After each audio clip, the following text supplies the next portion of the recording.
Hello and welcome to another episode of the AutoTrader Podcast. My name is Wandile Sishi. And I'm George Mienie. And today we have a super interesting episode. And it's something that I think you could give us a little bit of insight into, George, which is the true cost of different things. We've done true cost of buying a car, but we've never done true cost of selling a car. And what's the true cost of owning an EV? I thought we might be able to unpack some of that today. Sure. But before we get into that, did you watch the race? Japan, yeah. Suzuka. it was disappointing because I thought that maybe the regulation changed. I don't think it was the wings. I think I was wrong. It was the floor. So it was I think it was the front wings. Front wings. I heard them talking about something about the floor change. Anyway, but Max seemed to have run away from the field again. Yeah, 100%. So maybe I was wrong. Maybe it wasn't Red Bull trying to cheat the system.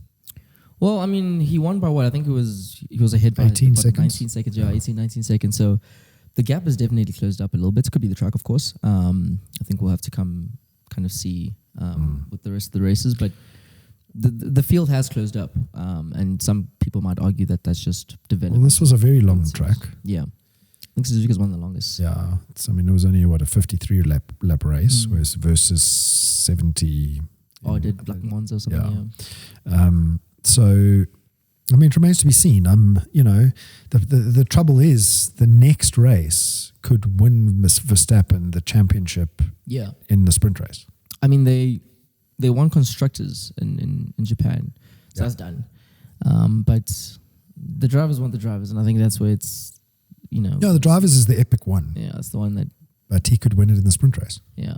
All they need to do is set that car up for the sprint race. What happens after that? Do we just... No, well, then it's about second and third. Then we just, we let them be on pole and... and see what happens, yeah. See what happens. You know what I think was interesting was watching the George and Lewis battle, because there's clearly something that's going on there. I don't think they see each other as teammates anymore. I think they see each other as definite competitors. So I want to see what happens in the next season. I think there's going to be a lot of... Yeah, I mean, I think Hamilton's a brilliant driver, but I think he's met his matches. Yeah. I think other drivers have caught up with him. He was good in his day. Yeah. He's now good, but everyone else is equal. Yeah, for sure. Almost like Alonso. I always see Alonso doing the same, yeah. So he'll always be a great driver. Of course, can't take away his day. Success, yeah. He was better than all his peers when he was dominant. Yeah.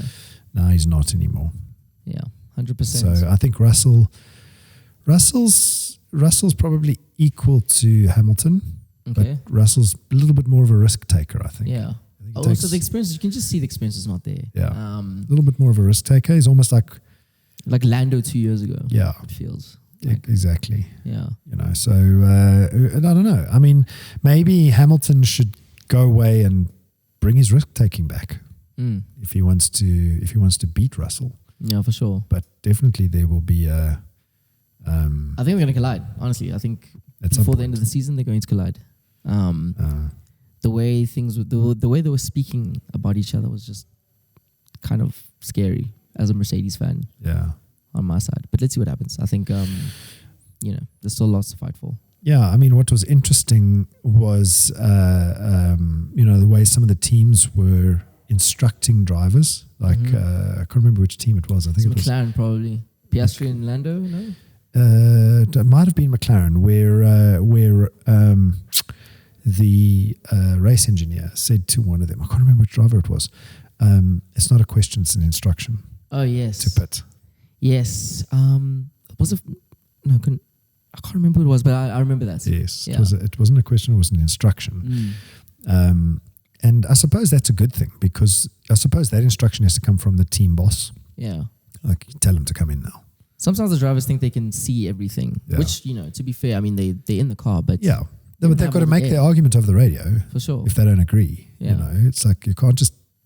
Sometimes I think the teams can see things that the driver can't see. A lot of the times. I mean, we've seen that with Max. Max sometimes just does his own thing, and it's like, you're not going to last another 2 laps if you carry doing that. Well, I think what they can predict is where the driver's going to come out on a pit stop in the pack. Like what they did with Hamilton was pit him to put him in clear track, which was brilliant. Was it Hamilton or was it Russell? It was Hamilton, yeah. Hamilton, yeah. And you can't see that as a driver. You can't see where you're going to end up in the grand scheme of things, based on when you're going to pit. Yeah, 100%. 100%. I think I love Suzuka because it gets very technical versus some of the other tracks. Lots of strategies have to play. 3 stops. So 3 stops, exactly. Yeah. I think that's what tells you. The more stops, the better. Exactly. There's more racing. Anyways, let's see what happens. I think we still got lots to fight for, so it's going to be a good season so far, at least. Moving on. So I read a really interesting article. I read 2 really interesting articles. So I don't know if you saw this, but in the UK, they've pushed out the deadline for EVs by another 5 years. It's not surprising. Yeah. Wandile. It's really not surprising. I think governments are ambitious. Yeah. A little bit ambitious. It's 2030, 2035 is around the corner. It's like literally around the corner. I think it was maybe 4 months ago we actually had this discussion. I asked you if you think the deadlines are going to be kind of set in stone, and you did predict that there could be a little bit of wiggle room between some of the I guess the legislations by the different nations. But the UK is the first one to move it indefinitely. And I think we're going to see a lot more of that happening. Yeah, I mean, the fact that the UK is moving it indefinitely, as you say, is good for South Africa because, I hope we don't take our foot off the pedal. Yeah. But we've been saying all along, 64% of our manufacture gets exported. A lot of that goes to England. Yeah, 100%. Yeah. So if they're pushing out this deadline, it means that our manufacture has a little bit more time. Is a little bit more wiggle room, a little bit more time, and we're not as much at risk as we might have been. Yeah, I think the big question for that a lot of people are asking is, what about the automakers who are kind of have restructured their manufacturing and their plants? I mean, this is big. It's going to cost a lot of them a lot of money, and I think it's a little bit unfair in that sense. But I think I don't know how they're going to kind of react to this. Yeah, I mean, you can imagine you're an ICE vehicle manufacturer. Suddenly you get this deadline from legislators that the world's going to change in 15 years. Yeah. So now you have to reduce margins, invest, change how your entire business works, and then they shift the deadline. Yeah, it's gonna cost you billions ultimately. Nobody's going to be happy about that from an investment point of view because now you've invested. But at the end of the day, I think the ship might have sailed in terms of adoption of these vehicles. I just don't see that going backwards. Yeah. Even if the deadlines shift, I don't see the adoption going backwards. These cars are just serene to drive. They are, they're, besides the silence, I mean, I know a lot of people talk about the exhaust noises and and I love the exhaust noises of a V8. Yeah, of course, we all do. But at the end of the day, the driving an EV just makes so much more economical sense. The technology is better. Yeah. Put aside for a second the environment impact, which is an important part. But even if if it was absolutely environmentally neutral, I would still say EV is a good way to go because the technology is simpler. Is there nothing else that's a good alternative? I mean, obviously we have hybrid, but that's still ultimately an internal combustion engine with a little bit of assistance ultimately. What about hydrogen? How's hydrogen? You're still working with an internal combustion engine, which has 2,000 moving parts. A lot more to go wrong. Yeah. A lot more complex. It's clean, but it's still clean, but it's complex. Not the most efficient way, yeah. And it's still not putting all that efficiency that you're putting into the gas tank out on the wheels because you've got all that inefficiency working through the system. So the technology, and it's like you still wear an analog watch. Do you have to wind that thing or does it have a battery? No, it has a battery. Okay, why? Why not wear a traditional analog watch that you have to wind up every day? Why would you choose one with a battery? Well, I don't have to wind it up every single day. That's kind of the main thing. It does the same thing. Yeah, but this is just convenient. Convenient and simpler, right? Okay, so now a digital watch. Yeah. Why is most of the market wear digital watches? I mean, it's battery. Accuracy, technology. Yeah. So there's nothing wrong with an analog watch. It's just older technology, more moving parts inside there. And, the traditional junkies will hold on to it. But it's not the best way to kind of read time. It's not the best way to read time. But as a matter of fact, talking about watches, and we need to get on to what we need to talk about. But the reason let me put it this way. Digital watches are actually in my opinion, are actually a menace. Yeah. Compared to what? Like in relation to what? To analog? Analog. Okay. The dials. Yeah. Reason is the follows. You've rewind back to sundial days. Mm-hmm. You and I weren't around. Yeah, this is using way a sundial. Way before your time. Time used to be read based on quarters. Okay. Yeah. Top of the hour, quarter past, half past, quarter to. Nothing in between. There's really rarely anything in between. Maybe 10 to. Maybe at a minimum in 5-minute increments. So you ran your life in little 15-minute. In 15-minute increments. Yeah. Okay. With a digital watch, it's down to the second. Down to the second. Yeah. And it creates much more complexity with the digital watch because it's no longer now quarter past. It's 7 minutes past. Yeah. Exactly that, yeah. So in many ways, the analog watch has this traditional way in which we run our lives that is a little bit freer of minute to minute pressure. Yeah, of course. Because there's this, it's in the mind. It's a mental thing, right? And I think a lot of ways that's kind of the similar way that the internal combustion engine is dying out. There is a better way to do it, and that's what you're kind of saying. Yeah, I'm just saying it's there's a better way to there's a simpler technology, and that's electric vehicles. Well, let's see what happens. I think the UK is definitely not going to be the first. I think at least. I mean, we'll see. We still have a few years, but I don't think it's going to be. Whatever the UK does, I think Europe will follow. Yeah, for sure. Moving on. So the second article I read was looking at basically the true cost of an electric vehicle. So we've done, and we're going to be releasing soon the EV buyer survey, which gives even more greater in-depth insights into the 2023 landscape. But we've always speak about the true cost of an EV, and I think a lot of people don't understand what that is. And this paper was it was a study that was done in Australia, which is looking at which countries have the cheapest running costs of an electric vehicle. And I found it quite interesting to see where South Africa landed there. Well, a cost of our electricity in relation to petrol, you can see on that list, is massive. The cost of electricity is a lot lower. That gap will narrow. So chances are we will get higher electricity costs in the future.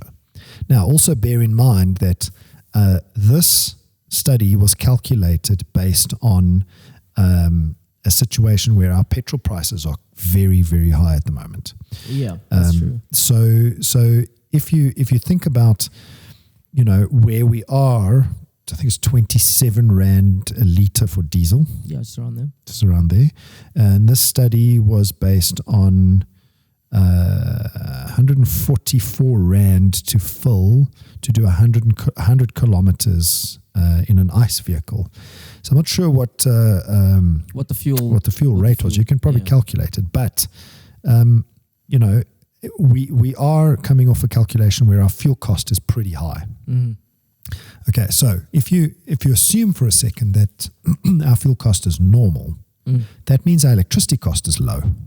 in relation to fuel. Of course, yeah. Because they're both just energy. That's all they are. They're energy to do stuff with. And there's a 76% reduction in that list, as you point out. Yeah. In relation to driving an EV versus driving an internal combustion engine vehicle.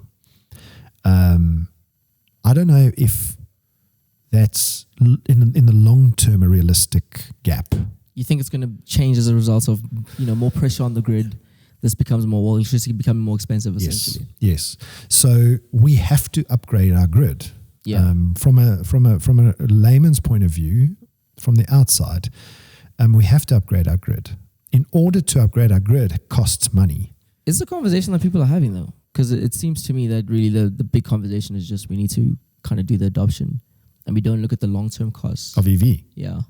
No, I mean, the medium-term cost of EV, it's a hell of a lot cheaper. Yeah. Okay. So 76% cheaper. It's still going to be cheaper even if electricity cost goes up. So that's what I'm saying. 100%. Is that gap is just massive. It's still going to be, 100%. If you look at some of the other countries, it's more in relation, it's in line with about 40 to 60%. Yeah. Whereas we're at 76% different. So if ever there was a time to own an EV in South Africa, it's right now. This is the cheapest it's the cheapest it'll probably ever be. In relation, of course, inflation and all that.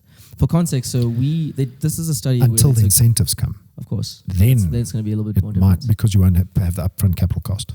100%. So they took 50 countries here, so it's not the entire world. And we ranked at around 17 in terms of the cheapest. Well, we're ranked 17th in relation to the cost of filling an EV. 100%. So for 100 kilometers, both, Yeah.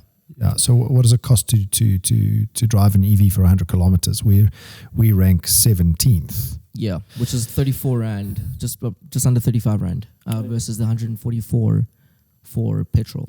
But if we had to take ourselves in relation to the gap between petrol and an EV in terms of the price difference, we'd probably rank in the top 5 or 10.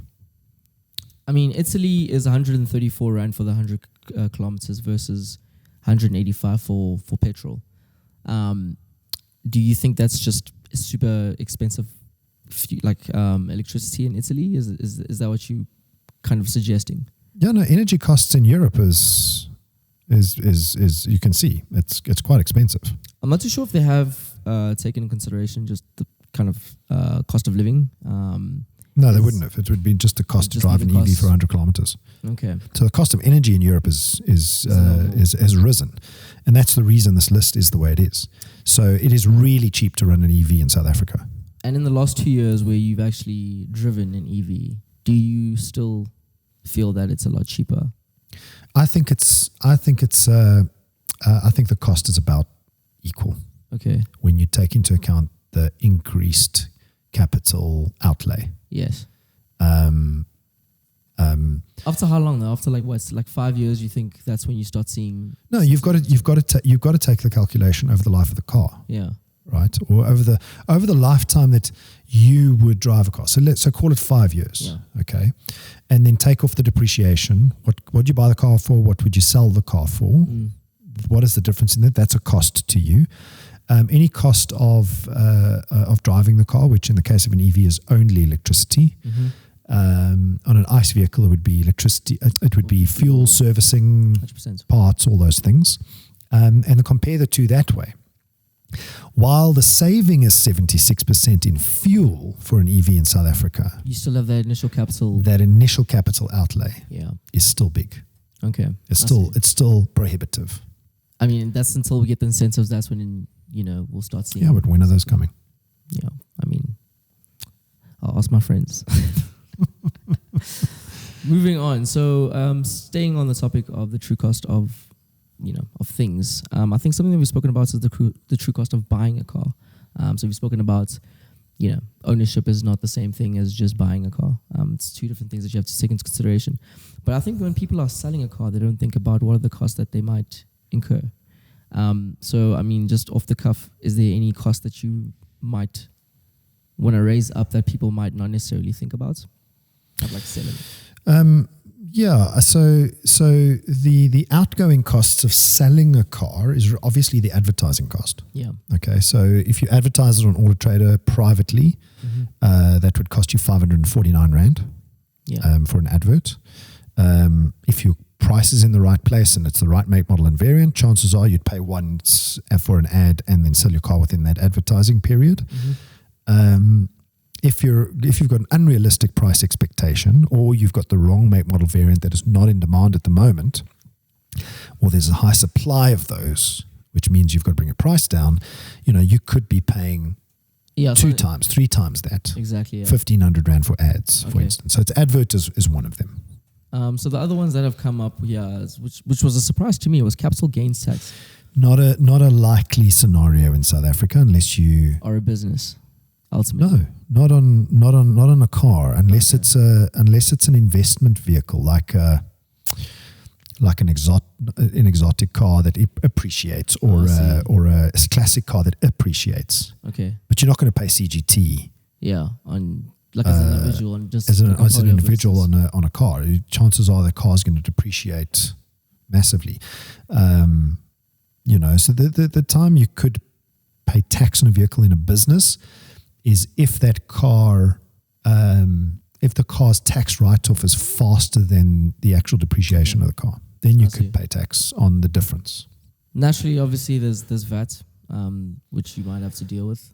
Not as an individual.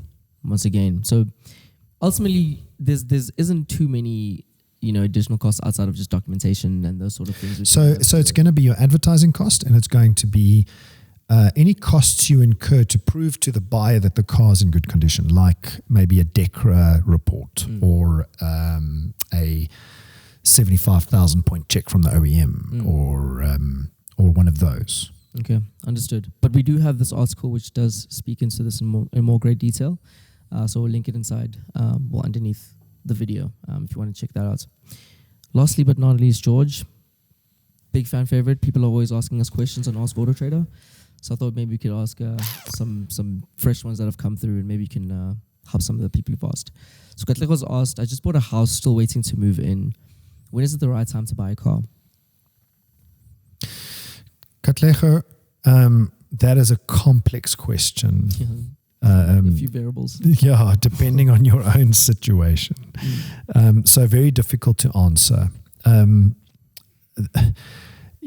best time to buy a car is very dependent on your transport needs. Okay. So I would say the decision to buy a car, let's forget about the finance mechanism, the value of the car, those kinds of things, is your need to travel. Okay. So if you've got a need to travel, let's say you've got to do 60 kilometers per day. I would weigh up the options between ownership, usage, ride sharing, and ride hailing. Those 4 against each other based on convenience time and the total monthly cost of what it would cost you. Okay. So from an ownership point of view, monthly cost, fuel, repairs and maintenance, all those things on a monthly basis, and then versus ride hailing, ride sharing, those things you can probably calculate a lot easier. And public transport if there is. And then there's the convenience factor, which you can't really put a number to.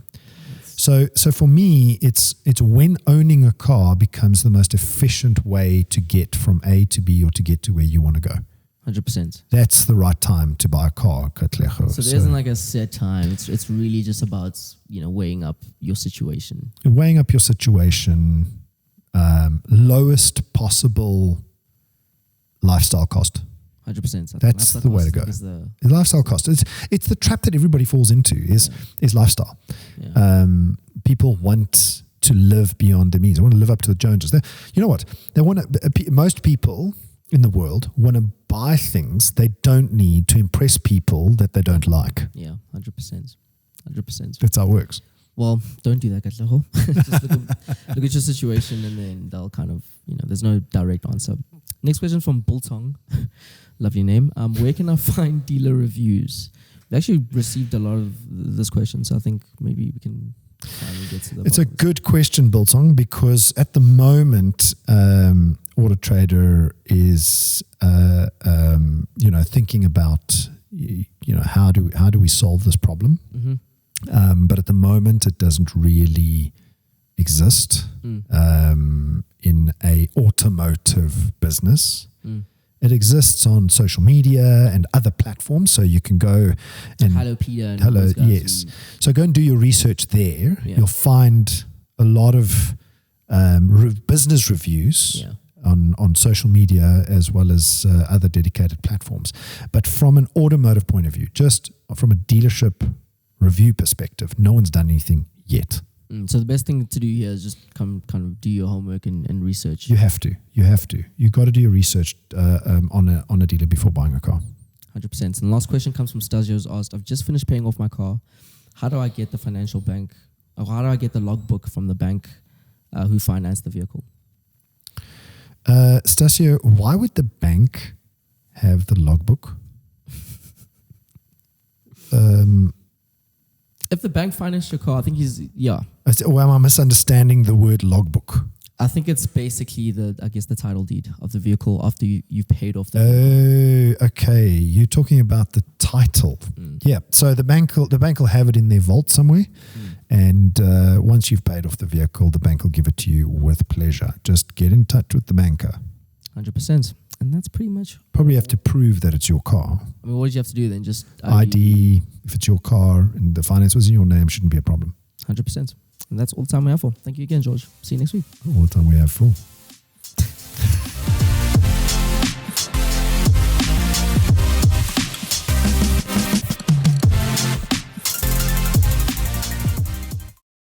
Search AutoTrader.